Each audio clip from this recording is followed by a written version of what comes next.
정치권 소식입니다. 오늘 국회에서는 이주호 사회부총리 겸 교육부 장관 후보자 인사청문회가 진행되고 있습니다. 네, 이 후보자의 이해충돌 문제가 중점적으로 다뤄지고 있는데요. 국회 취재기자 연결해 보겠습니다. 나경열 기자. 네, 이주호 교육부 장관 후보자 인사청문회가 오전 10시부터 진행되고 있습니다.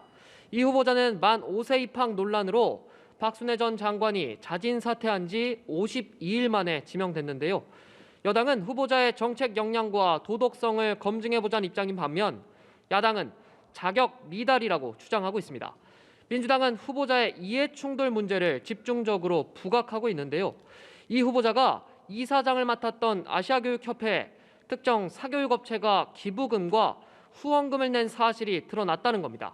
또 이명박 정부 때 교육과학기술부 장관으로 재직할 당시 자신의 딸에게 장학금을 준 기업에 장관상을 줬다는 논란도 제기됐습니다.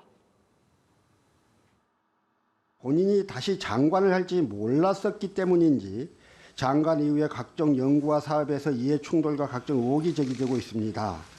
그런데 자료도 제대로 안 내고 있습니다. 특정 에듀테크 기업과 후보자가 유착돼 홍보성 연구를 한 것 아니냐는 의혹도 제기됐는데 이 후보자는 홍보 의도가 있던 건 아니라고 반박했습니다. 그 에듀텍 기기라는 것이 각 기기마다 다 특징이 틀립니다. 그래서 연구자로서는 이 특정 기기가 어떤 만족도가 있는지 어떤 또 부분에서 부족한지를 아는 것이 중요하거든요. 네, 여야 소식도 알아보겠습니다. 국민의힘과 민주당 지도부 모두 지역에서 회의를 열었다고요? 네, 그렇습니다. 먼저 국민의힘 지도부는 충남 지역을 찾았습니다. 정진석 비대위원장은 충남 천안에서 현장 비대위 회의를 주재했는데요. 정 위원장은 지역 현장을 매주 방문하는 걸 원칙으로 지역 현안 해결에 노력하겠다고 했습니다. 당원과의 만남도 있었는데 이준석 전 대표와의 가처분 소송전을 끝낸 여당이 본격적으로 지역을 돌면서 지지층 결집에 나선 모습입니다. 민주당 지도부는 대형 화재로 큰 피해가 발생한 대구 매천시장을 찾았는데요.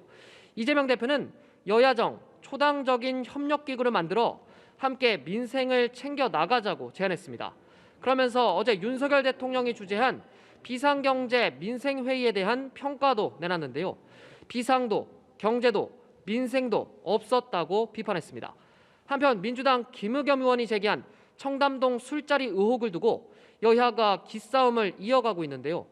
국민의힘은 의혹을 제기한 김 의원을 상대로 공작과 음모의 유튜버와 협업해 정치 공작을 벌였다며 국회 윤리특위에 제소했습니다.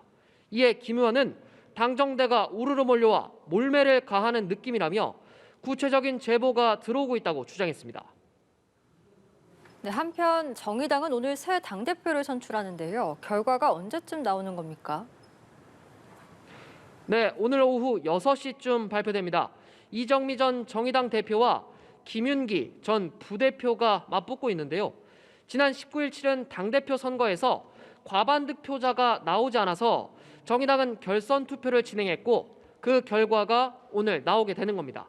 지난 1차 선거에서 이 전 대표는 49.91%의 지지를 받았습니다.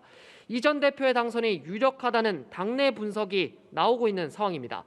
이 전 대표는 힘 있는 리더십을, 김 전 부대표는 일기 정의당 노선의 연장은 안 된다는 구호를 강조하고 있습니다. 지금까지 국회에서 전해드렸습니다.